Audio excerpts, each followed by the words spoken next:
Welcome back, friends. And everyone who disliked the last video. All of our enemies. Welcome. We love you too. But I'm on the fence.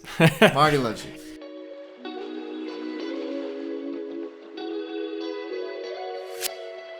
we hope we didn't make too many enemies from doing our Murtag episode and that y'all are still coming back because we are still talking about the Way of Kings. So we're back. Glad you didn't leave. Part 2 of the Way of Kings series, reread. We still read it.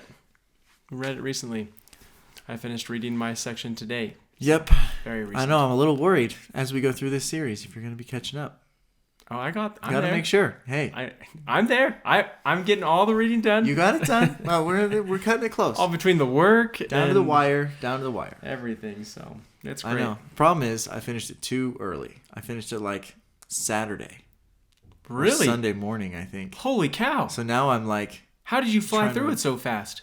I don't know. I listened to it while I'm like at the gym and stuff, and that's like, I mean, at least listening to 2 hours a day. I gotta go to the gym some more. You're welcome to come. Okay. Next episode in the gym. Marty in goes between to the sets. Gym. Marty gets ripped. Absolutely. Okay. So part 2 of the series of the reread. If anyone's reading along with us, that means part 2 includes the actual part 2 as well as the interludes after part 2. So we met Dalinar for the first time. We learned a heck of a lot about Dalinar. Learned more about Kaladin's situation, the bridge crews. Starting with Dalinar though, as just like the catch everyone up to speed, make sure we're all remembering, because like me, maybe you finished it a little bit early and we're coming out with this episode a little bit later.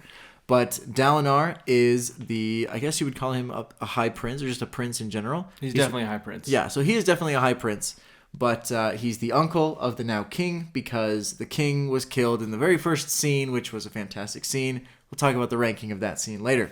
But Dalinar is basically an assistant to the king, a high prince. He's very close with him. And we meet him. They talk about the hunt that they go on. Where the Chasm Fiend. With the Chasm Fiend. They hunt the Chasm Fiend to get the gem heart. They talk about how riches are so important to their system of government. So gem hearts have gems inside them, which are very valuable.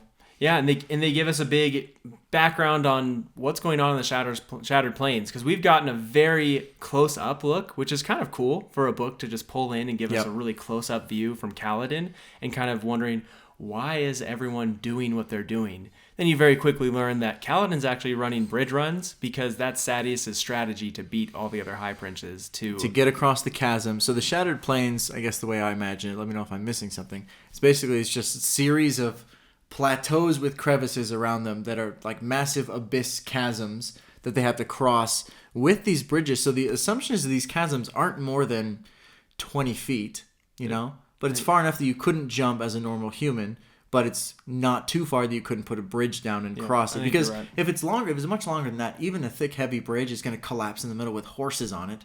Yep. So it's got to be a reasonable gap there. So they run these bridges and the speed, because what happens is on these in these Shattered Plains of these Chasm Fiends with these massive beasts that have gem hearts. Their hearts are made of gems, I guess. It's kind of weird, but anyway, they build chrysalises when they pupate. Pupate is they use that word. And so they when they spot a chrysalis, they sound the alarm, they put the trumpet out, and then the first high prince to get there cracks open the chrysalis, takes the gem heart out. It doesn't seem like it's very intense when they get there. But the problem lies in the fact that the Parshendi, or the enemy of the main humans, are also trying to get the Chasm Fiends for the gem hearts. So they're basically racing from opposite ends of the Shattered Plains. Whoever gets there first gets to crack open the shell and get the gems. Yeah, and it makes for a fascinating game. And what's cool about this whole section is we just get deep into the politics of it all. We see Dalinar struggling with his visions. People think that he might be going crazy. It comes whenever a high storm comes. He's also talking with King Elhokar, who is still dealing with how to run a kingdom from the death of his father. And you run into he's starting to think people are trying to assassinate him. He basically is very, very just what's the word I'm looking for? Paranoid. He's paranoid. He's paranoid in every step. He always thinks someone's trying to assassinate him, someone's trying to kill him, but then in his actual war strategy, he's just crazy. And so they have Dalinar investigating the broken strap that threw Elhokar off of his horse when he was fighting against the Chasm Fiend. Dalinar which basically... would have killed him. Yeah, it would have killed him. Dalinar pulls off the superhero moves and saves him. And then Dalinar investigates it, doesn't think much of it. Sadeas then becomes the High Prince of Information. To investigate the problem. And that which is huge, because that means Elhokar doesn't trust Dalinar to figure it out. Because Dalinar was in charge of the horse, the hunt, all the stuff. So it almost seems like Sadeas is basically just investigating because he's saying Dalinar's likely guilty. Yeah. So it's crazy. It's crazy. Then all that ends with Navani being introduced into the camps, and Dalinar coming in and saying that he thinks he needs to take a step back and that his son should become the next High Prince of his But kingdom. he hasn't made his decision by the time part 2 ends, right? No, he has not made his... Well, he has made his decision, and he said he's going to tell Adolin by the end. Okay. Very soon. And then the other one, just briefly, is Kaladin going through with his bridge crews. He's starting to find ways to help save them by buying bandages and making salve for them in order to help heal their wounds, and is also starting to make a community with his bridge crews, especially through Rock's soup. And at the very end of That's that. right at the end, yeah. Right they start the soup and get everyone together. Love it. So it was great. It was great. So what did you think? That is just for me, I thought that was such a great way to introduce Shardplate and Shard Blades, and well, we've already seen Shard Blades and Shardplate a bit, but with the whole Chasm Fiend scene, that Chasm Fiend is massive. And I don't even know if I got the sense of it the first time I read the book, but this time going through, you pay attention to the description a lot more, and you're like, it's like 12 or 14 legs, and it's like these massive claws, and it's intense, and it's very intimidating. The fact that, like, at the beginning, they almost set you up to be like, oh, this is kind of a waste of time, like, it's basically butchery, we just go out there, we find them, we shoot them with arrows from really far away, weaken them, and then someone goes in and kills it, and we take the gem heart, and we go home. It's like this ritualistic hunt, and it makes no difference, and it's almost cruel to the animals, right? Yeah. And then the intensity, like, that's a very cinematic scene on its own. Well, even the way it begins, right? You've got the Chol just scampering off, and like I just imagine like I don't know. It sounds like some sort of squealing like pig from like Star Wars, like running off from like the Rancor, and then or whatever. Shouldn't the bait be tied to the end of that rope? I love that. That's the moment. It knows what's going on. It's like, I'm getting the heck out of here. So that, and then it erupts from inside the chasm and starts. Did they describe it? I didn't catch this last time. They describe it as a dark color. It's like a deep purple or something. Oh, I didn't catch that at all. Like dark as night. Or something like that. And like, I mean, it just I can understand like, that it's like a really dark color. I always imagine it's just black in my mind. Yeah, exactly. I think they describe it as almost black or super dark purple or something like that. It's just crazy that it like takes out the bridge, kills a bunch of the people in the hunting party, and like people that just came out to view and support, and the scribes and everybody. It's just like just destroying. This is where I tell you, Sanderson is savage, and his books, a lot of people died. A lot of people are killed in the making of his books. That's true. That is true. It's crazy. So he's not willing to kill, not afraid to kill any of these people. It's insane. But that's also the time they were introduced to Dalinar's den and the thrill of war that he experiences. Oh, yeah. Because Dalinar is someone who was born of war. Like, his character was born of violent war. They talked to you about, like, how they united everyone. They talked about how, like, the good old days with him and Gavilar when they would go around and be in these battles. And Adolin keeps trying to remind him of those days. Is it... Who's the big... I think it's the Mongolian army in actual history. Like real life. In real life. Okay, yeah. It's not Attila the Hun I think a lot of his armies are actually inspired from that group of people. And they were savages. Yeah, they were savages, and that's what the whole, what is it? It's not Thalana. It's what is Dalinar's people called? It starts with an A. It's Kholinar. It's not. Kholinar's his kingdom. Yeah. Yeah, but the Kholin family. Maybe you're right. But it's like the whole people, that whole nation of all of the different. I am totally losing this train of thought, but it's the whole nation of all the high princes and everything. It'll come back to us. It'll come back to us. That whole nation is based off of the Mongolian armies and how like into war they were and ruthless they were. And there are even scenes, specifically in the third book, we won't get into, that are taken directly from lore from those wars that he's used. So he's very inspired by the very war culture. We'll get to those books and we'll get to those scenes and we will make those historical connections for you. So yeah, well, I just thought it was fantastic, and it was just, when you talk about the thrill of war and how they're just obsessed with it, raised with it, and everything. It just reminded me of that. I thought that was fascinating. And that's Dalinar. That's Dalinar's whole character. At least how he's introduced, right? He's the Blackthorn. He's the one who is the leader in combat, and everyone's scared of him. Basically. With the slate gray. Yeah, it's pretty intense. Armor. I think that's cool, and everyone else's is blue or red or stuff. He just means business. Yeah, it's not painted. He's not just painted at all. Straight up shard plate. It's cool. Shard plate. But so his story is very interesting because he's transitioning away from that warmonger style, and he's becoming more diplomatic. He's starting to use the, what do they call them, the rules. Or whatever it is. Yeah, the codes. The codes, yeah. So the codes that they are supposed to follow at wartime, like no drinking, they have to be kept at all times, like all these different things that are really just ways of being proper and ways of being more just cultured as a people, especially at wartime. But it seems like he's the only one who's interested in that. And I think that's an interesting balance, because he used to be the guy that was all about war, all about destroying other people, and now he's come to the complete opposite, which is why I can understand why most people are like, yeah, he's lost it. Yeah, he's lost it, or he's hypocritical. Yeah, like why would I believe this guy when he just conquered my nation? And now I'm supposed to be like, oh yeah, now he obeys all these codes. He's a good guy. How convenient. He wants to be peaceful. Now that he's the king, crazy and old. Yeah, yeah. I thought that was fascinating as well. We also meet Wit in these first scenes. Oh yeah, the king's wit. I love that. The whole idea of someone just around to insult people. Yeah, someone to insult these people because you can't, because you're the king and you're not supposed to do that. Just makes the king laugh. And my favorite part about wit is the rules. Like you'll lose your high prince status if you kill the king's wit. Like there's specific rules against killing him. So funny. I just love that. And he's just savage too. And he's brutal, but he's also very, like, you could tell he has quite the, just more knowledge. And they mention this in the book too. They say like this, he kind of seems like he just knows more about things than he should.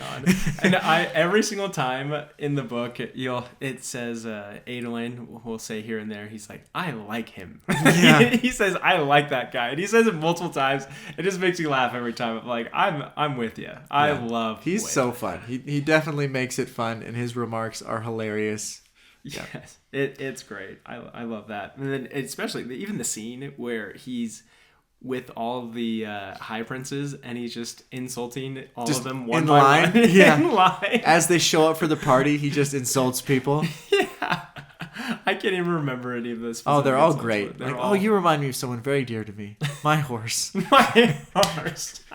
It's just classic. It's brutal, but it's a good concept. It definitely brings a little bit of levity to it. I wonder how Sanderson comes up with those ideas for insults. He must just be thinking about them throughout like the day and stuff. He's like, oh, this is going to be a good one. I wonder if he writes with placeholders. He's like, oh, add a bunch of insults there, and then he just continues on. And then as he thinks of them, he just places them in. You know what? Actually, I know that he does this. Really? And so I watched a video on him, and he was talking about how do I write for people who are smarter than me, like write comments about like from people who are smarter than me, and this is how he does it. He writes placeholders, and then he spends days thinking about what they would say. But in the book, it comes off much quicker, just because it's within an instant. He can place things back and forth. That makes sense. And even for some of his funnier characters, I don't know if he does this for Wit, but he's done this for some of his other books. I know Mistborn Era 2, Wayne, he's done this. He has an entire notebook full of Wayne quotes that he just thinks of all the time. He's like, I'm going to write this down. This could fit in a book real well. That's pretty cool. Comments. So I wouldn't be surprised if he'd done that for the Wit comments in this book too. That would be funny. He just like collected them all over time and then just threw them in, sprinkled them into the book. Full of insults. So that would be interesting. It's great. That's great. So the next thing that I thought was kind of interesting is we also get some flashbacks from Kaladin in these books. Flashbacks to his growing up. Yep. As a surgeon. Yeah. This is the first time we see flashbacks for Kaladin, right? Or no, we learned he was a surgeon before. Did we get those flashbacks in the first section? A little bit of him being a surgeon, but this was a little bit more specific on the operating table and him like growing up with the other boys in town. This was a lot more specific. And meeting the girl. Yes, Laurel. Yeah. Yeah, and Laurel wants him to be a shard bearer someday, and so he can become a Light Eyes. Yep. And Kaladin thinks that'd be pretty cool. And he doesn't make that connection. He doesn't until later in the book. I was about to say that. I'm like, goes over his head, like classic. He's like, okay, yeah, whatever. Every other 12-year-old boy that just doesn't get it. Like exactly. Okay, like, whatever. You can come back and marry me is what she wants, but nope. But then the City Lord dies. That's a huge part of it. Yeah. We don't know much more about that though at this point. Yeah, we do. Well, he dies. He dies, and then he wills the gems to... Oh, yeah. I thought you were talking about with the new City Lord coming Well, the new City Lord has arrived. The new City Lord arrives, they go to greet him, and then he basically says, this is the worst. Yeah, he's like, you guys all suck. I hate it here, I don't want to be here, don't bother me, and then he takes his massive amount of furniture into the house. And that's it. Yeah, that's... basically the whole meeting. Yeah, not much happens with that. But, yeah, Lirin is just... always trying to be positive, finding good things to go with. He lives a hard life. Yeah. No one really likes him. He's the surgeon. He saves people's lives, but everyone just thinks he's lazy and just doesn't farm. He's a higher don or non than everyone else. Yeah. Is that something that you would be willing to do? Would you still want to be surgeon of the city that hates you? I wouldn't. There's no chance. He's a better man than I assume. Because I would be like...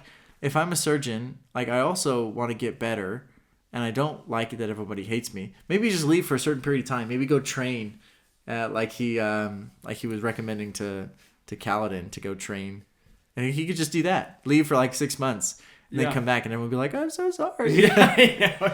He's like, "See how you guys like it now." This part of the book actually kind of hits home with me a bit, because my dad is a doctor. That's true, and. I think it's pretty cool because my dad, I think, as opposed to Lirin, had never enforced me to go down the doctor route. I was going to say, you're basically Kaladin then. I know, I'm basically Kaladin. He was telling me I have to be a doctor. No, he never did. He gave me more of the route of like, you just go do what you want to do. And I think that has done really well for our relationship, and that's what I hope I can do with my own kids is tell them, like, you know what, whatever you're interested in, follow your heart and everything. But now Kaladin has been told his whole life that if he wants to be anything else besides a doctor, he's a bad person because that's his duty. I think Lirin actually feels that way. Like, based on what we've seen so far, he basically feels like anyone in the army, anyone in that is like just a terrible person. Yeah. There's no alternative. It's like you either save lives or you take lives, and if you take lives, you're a bad person. So unless you're saving lives, you're a terrible person. Yeah. And that's a pretty hard moral stance to take, right? Well, it's like trying to draw a black and white line on life, and there just cannot be a black and white line. It's just, that's not how life works. Yeah. And it can't be, just because of the complexities of human nature. But it's, again, one of the reasons I like Sanderson is because he does such a good job of explaining and demystifying the human condition. And in these stories, he does that. One of the great examples is Lirin's life or death. Like, you're either killing or you're saving, and there's no in between. That's it. And Kaladin even asks, well, what about the people that kill to save? And he's like, no, doesn't happen. They're bad people. But then Kaladin lives that life, and he goes through his bridge experience, his slave experience, and he's wrestling with this ultimatum that he's been given his whole life. And he's like, there has to be more to this. There's no way it's that black and white. And I think it's cool that, really, the whole series is just a culmination of a lot of those different questions. But this is a really good one. I think it's cool. Yeah, I love that. And I love, too, how you can see how passionate Kaladin is about everything. Yeah. You see... about helping people. He gets so frustrated. Yes. To the point where it's definitely unhealthy. But, yeah. Yeah. But because he's always just down on himself, I could have saved this so-and-so. Well, that's actually something that kind of noticed, but my wife noticed a lot more, and she reminded me. Yeah. Is that he lives his life in extremes. He is either like gung-ho, gonna just tear down the world with his like ideals and his passion, his intensity for war, for strategy, for all this stuff, or he's in like the depths of depression. And he's like, nothing matters. It doesn't matter anymore. Why would I eat anything? I want to go to... Like, he is constantly on one end or the other. And he just flits back and forth between those extremes all the time. That would be so rough. It would be to like deal that. with that. Yeah. I mean, I think that's why he needs some people in his life that are constants. And I think Syl is that. I was going to say that. Which is why I recommended that for one of our best scenes last time. But... Yeah, it may not make it as a best scene, but I do think as a character, she is the just constant. She's not necessarily like his guide because she doesn't really know anything. She's very innocent, but she is a constant. And for someone who like flits between extremes as much as Kaladin does, he needs something that is constant. For sure. Boy, and speaking of Syl, I think her character is really good. Yeah, it's amazing how she's written to be super oblivious of everything to slowly gaining awareness. One of my favorite scenes is when she's like, I was showing everyone like Rock around where to find all of the knobweed, and then I led him to Choldung, and he didn't even think it was funny. It's like, I thought it was hilarious. I thought that was really clever. She also asks the really interesting questions, but like at the worst times. He's like dead tired. He's working on something, and she's like, why do people lie? Yeah. What about this? What about that? Like deep philosophical questions. Like, I don't know. People are just like that. Don't worry about it. Yeah, she's great. And she's like, she's like, I like Rock, but I hate him. Like, or not hate him, but it's just like, I don't like how he like does like worships me all the time. Too respectful. But I like it. But it's great. I love all of that. I also really thought going into the chasms for the first time it's also a very cool scene. The spear scene, yeah. Oh, the spear scene. Come on. Very cool. Very cool. Yeah. He does the kata with the spear. Yeah. Very cool. Very cool. And also just, I like the whole atmosphere of the chasms. To me, so this is the part, I just wish I could draw art and just like make drawings of what the chasms would look like. To me, that is one of the coolest looking like settings in the book, of just these gigantic walls with I dark love that settings you can see it. Yeah, I can see it when I'm reading. Like I'm envisioning them walking through the chasms. Like but I've never actually seen a picture of it. Oh, man. Like it's just a testament to how the writing is so good. I know, I love that. And I think about the slot canyons out in southern Utah. Yeah. And where the water rushes through, and it's got to be just like that, except creepy and eerie. I bet that has to be some of the inspiration for those chasms. That's actually another fact that I know about Sanderson. Well, he's from Utah. And like, that's a very famous, like, the Antelope Canyon, all those things, like, down in Arizona and Utah. Yeah. Where, if you get a little bit of water, if you're in the canyons, you're screwed. Yep. Like, that could become feet of rushing water real fast. And they say that in the book. Is just even a light rain can, like, kill you. Can wash through the chasms. Yeah, it's really scary, actually. Oh, but my gosh. Good news is it doesn't rain a whole lot down there. Nope. And we have better weather forecasters than their... That's true, but those storm watching people, who write down the mathematical calculations for the high storms. That's something I'm really excited to know more about. I don't even think we have an answer to this yet, is where the high storms start and why they start. That's a good question. Right? I mean, I always assumed that it was kind of just rolled around the earth. I know, that's just endless. But we learn in this section that it stops because it slows down once it gets to Shinovar. And that's a very interesting question then. Yeah, because in Shinovar, that's where they have the actual normal plants, normal trees. Yes, and we don't hear that until the interlude, right? Yeah, that's in the interlude right at the end. And she steps on the grass, like, it's all like, just, what does she call it? Like, lazy. Like, they doesn't even move. The lazy plants that don't get out of the way because they're all stepping on stone. Everything's stone back in the main area because of the high storms. Like, everything gets absolutely destroyed. Because it gets destroyed. And these plants have adapted to live through the high storms. But the plants in Shinovar, They're just normal. Just normal. And it, to me, it sounds a lot like where we live, like on Earth. Because I think it's supposed to be very similar because they talk about like chickens and horses and all these things that are just normal. Yeah. In the Shinobar place, so. Yeah, very interesting. I thought that was fascinating, and I think part of the reason why the high storm stopped there is because of the mountains. Isn't Zeth Shin? Yes, he is. That's where he's from, and they mention him in the interludes. Did you catch that? Really? Yep. She said there. I mean, one of the interludes is about him, isn't it? Yeah, but come on. it's the merchant. So he is he comes in and he's trading and he's like, "Do you guys have any more of those slaves?" Oh yes. And they're like, "I couldn't sell that guy to you. He's truthless. He's the worst. Like, I would give him to you." He's like, and he tells it was 7 years ago, same timeline as Gavilar's death. He paid him for it, and you had to throw away the payment because you can't take money for that. Yeah. That's a very interesting because you almost feel like that is Earth. That's a very like normal human lifestyle in Shinovar. But then you're like, this truthless thing makes no sense. Like that's not something we do. Like that's not a normal characteristic of the culture.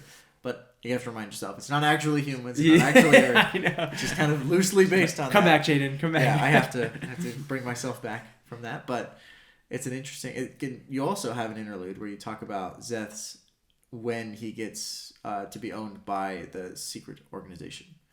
Oh, yeah. Because it's not... You know it's an organization. You know it's a group, and it's an evil group of people because it's like they have various hierarchies. Like... The big boss wrote this list of people, and I'm just delivering the message. But I have your true stone. But it seems like they really appreciate how valuable he is. Well, to me, it blows my mind that they even know who he is. That they're able to figure out that this whole thing is going on. I don't know how. I'm thinking through the rest of the books, and I'm thinking, I don't even know how they figured out about him and how they have that background. I'm fascinated.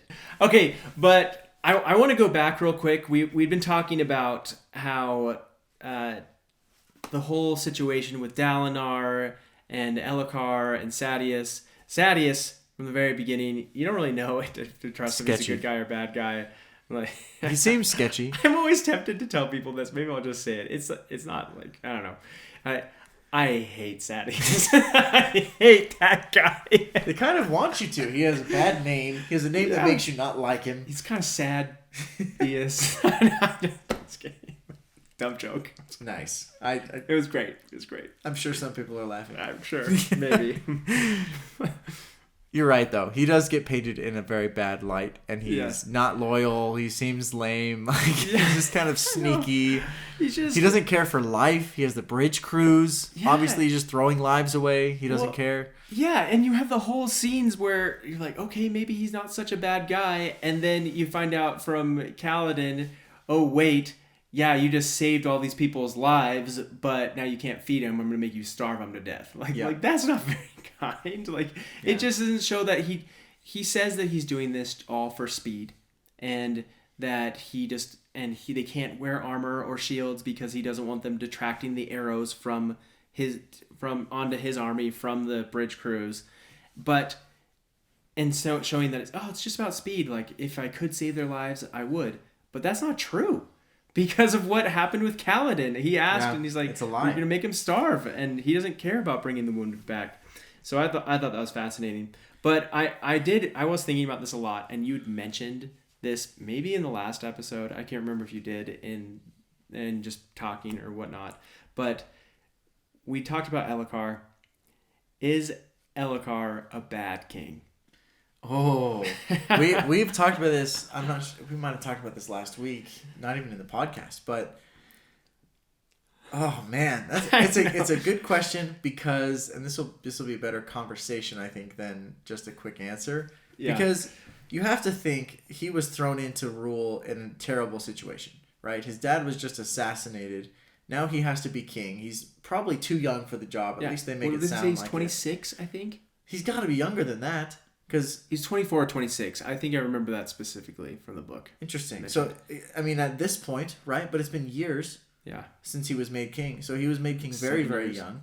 So, yeah, like 19 or 16. Or 17, I mean. 17, 19, 16. Less than 20. So he's a teenager trying to be king, trying to figure these things out. And you think about the difficulty of the politics of the region, right? The High Prince system is confusing. It's very politicky. I feel very, a lot of ties to like a Mistborn style of like yeah. all the different, factions of kingdoms and people that are powerful.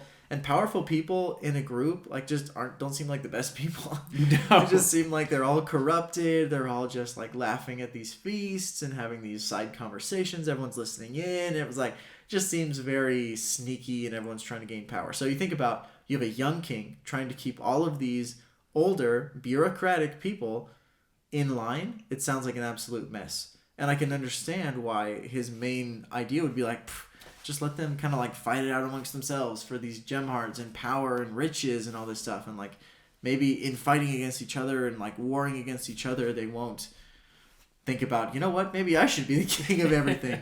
So I think it's a good plan on its face, but I just think he doesn't put enough effort into trying to make it better and trying to make himself better and the kingdom better. He doesn't have enough vision of the future. Yeah. He's like, what can solve my issue right now of people wanting to take my job? Okay, make them fight for gem hearts. Cool, problem solved, and we just like let it go. Instead of thinking about, what is my kingdom? What does it exist to be? What will my legacy be? You think older kings typically spend more time thinking about that. So yeah, I think he's a bad king. I do think he's a bad king. Yeah, I would agree with that. And I think you kind of alluded to it. It's the politics that makes him a bad king. Yep. Navani straight up says it. She doesn't. Just ask Dalinar, like, he's a bad king, isn't he? He's like, what? Like, I'm not gonna say that. It's a test. It's a test, which I kind of don't think she was testing him. I think she was just being straight up when she was saying it. That's the character he's definitely writing her as. Is like, she's very much like, I'm not gonna mess with this. I'm not gonna mess with the politics. Although he does say that Navani does play games and like could have been testing him in that moment. He like said that outside of the book or in the book? In the book. Oh. Yeah. He's like, I don't know if she's testing me, or because you just said it then too. Like he wasn't sure if he was testing him or not. He wasn't sure. Yeah. Yeah, but the whole part where he's like, I'm gonna make Sadeas the High Prince of Information. Just a terrible move. Just a terrible move. That's a terrible. But the problem is he doesn't spend enough time thinking about that to know that Sadeas is in every position to be sneaky, to try to usurp power. That's all he wants. He seems... This is, I think, the biggest reason what makes him a bad king is that he's an impulse king. Yes, absolutely. All of his choices based off of impulses. Someone's not making plans. He's not making plans for the future. He's not trying to build a kingdom. Like I said, a legacy. And I think Navani knows that, but it seems like she's almost given up on trying to help him. Because she talks about all the strategies. She's like, well, I realized that the center of our power has moved from where it used to be to now over in the Shattered Plains where the war is. Like, that's where the who's who is. Like, that's everyone's just gathered there because that's where the riches are, that's where the people are. Like, entire cities and communities have been built around these wars.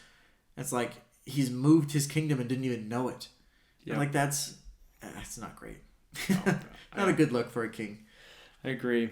Okay, well, before we finish, we want to get into our top moments. Power moments. Yeah, we'll call them our power rankings for these. But I also want to add a little bit of nuance to how we select these. Okay. So we both had differing opinions in the first one. Yeah. And I'm really grateful for some of the comments of people pulling us in maybe the right direction. But we need a ruler for how we judge these things. So I have decided that it's cinematic intensity is a huge part of that. Yep. But then it's also like how much it affects like the actual book itself, the plot. How important the moment is. Yeah, exactly. So like what did I consider it, like value to the Cosmere, right? So from a high perspective, does it actually matter? Okay. Great. So what are some top moments that you've got from this part that can compete? So we're still going to include the previous three. So the top three in the past, we decided where the bridge run was number 1. Yep. We've decided the Zeth scene is now number 2. Which was changed because of some fantastic commenters on the YouTube video. Yeah, we said that it was a tie. Jaden said it was a tie. But I did say it was a tie. So if you're listening to the podcast and you want to vote on something or you want to give us your piece of your mind about what these power rankings should be, go over to the YouTube video and leave a comment there because that's where we read those. Tell us why we're wrong. And then the opening scenes of the Herald. Herald is number 3. Yep. So in this podcast, I'd like to end with the top 5 of so we can add 2. We can add 2. Don't necessarily have to dethrone any. We can dethrone stuff too if we want, but top 5 moments of the book so far. Okay. So have any thoughts on what should be added into this section? I will personally say I think the Chasm Fiend scene. Okay. Where Dalinar grabs the Chasm Fiend's arm and saves the king in that moment. Yeah. Pretty cool. Where would you put it on a list of 1 through 5? I think that it's number 3 so far. I think better than the Herald scene. I think it's better than the Herald scene. Dalinar fighting a Chasm Fiend is better than the Herald Chasm Fiend's super cool. Okay, I'm starting to lean toward the fact the Herald scene is not as impactful as. Yeah. Well, actually, it could be. You know, we're gonna get to the last book, and it's gonna be the most impactful scene of like the whole story.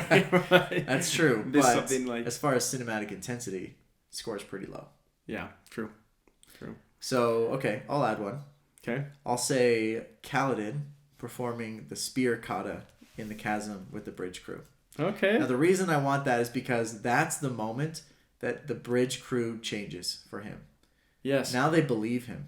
Like, even when he said anything, like, yeah, he was carrying the log, he was doing all those things, but they didn't really, they're like, this guy's just going to run himself ragged and die. Like, no one really cares. But that's when they see him as something different. And they're like, he was a soldier. Not only that, but, like, Lyran, I think, is the one who says that was no ordinary, like, I've seen thousands of katas. I've never seen something like that before. Yep. It's like, they know he's different. They know he has some sort of special ability, and that's why they can say, he can be our leader, and he can lead us out of not only the depression of the bridge crews, but also to band together as Bridge 4, which I think is cool. I like that. Okay. Then any other big moments from this part that we thought were pretty good? I mean, we've got interludes too, if we want to add those. Oh yeah, was there interlude scene? So the Zeth interlude's pretty intense because that's when he, becomes. We just love all the Zeth scenes. We do. Yeah, they're fantastic. It's gonna be a pattern. I remember the first time I read. But I don't book. think I see it as impactful, but I wouldn't put it in top 5 because it's a continuation of his story. Yeah. But it's not necessarily like. Well, I was going to say, I remember the first time that I read this book, and I just wished that we had more Zeth throughout the whole book. I'm where's his story at? We have to wait until, like, in between parts to get each scene. Yep. Yeah. But I would agree. I don't know if it's a top 5 moment for our books. Okay, so if we have 2 new ones, at the very least, maybe it'll come to us as we are ranking these. But you said you want to put the Chasm Fiend hunt as 3, which would make the Heralds 4. Yes. I would say the kata scene should also be 3. Well, we can't have a tie. I'm not saying it should be a tie. Oh. I'm saying we should push yours to 4. Okay. I don't know. I think the kata scene is good. I don't know. I'm not convinced. See that cinematic integrity. That could be pretty darn cool.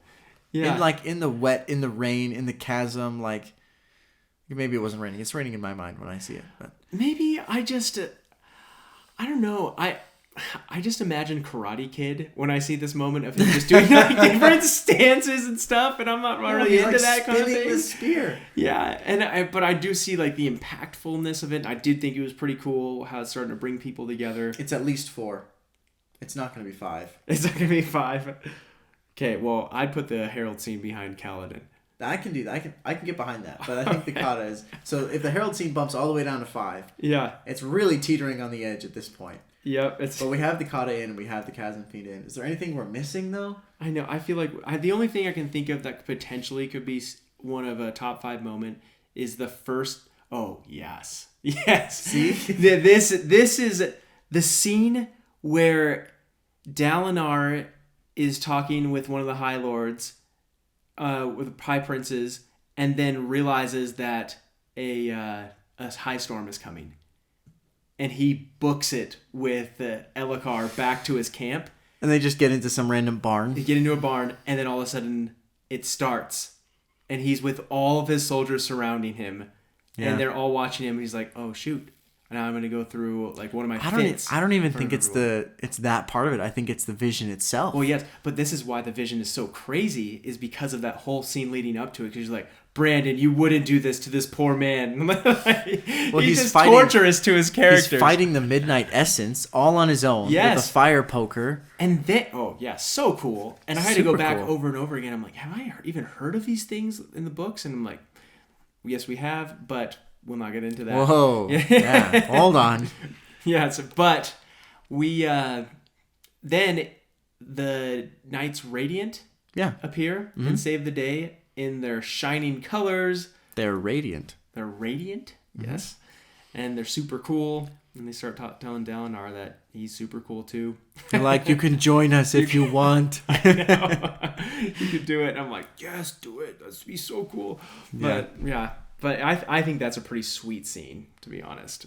Oh, that's pretty cool. The cinematic intensity is high. It is. And but it's also... the impactfulness to the Cosmere. Let me give you an impactful moment. Okay. This is why it's the whole thing. At the very end, he tells him to trust Sadeas. He asks, can I trust Sadeas? And he says, yes. Yes, you can. And that is impactful. That is It's a long scene. It's a long scene. I think... So what would we call that? Dalinar's vision? Dalinar's the Midnight first Essence? vision. Isn't it? It's not his first vision. I know it's not. So it's Dalinar's vision of the Midnight Essence.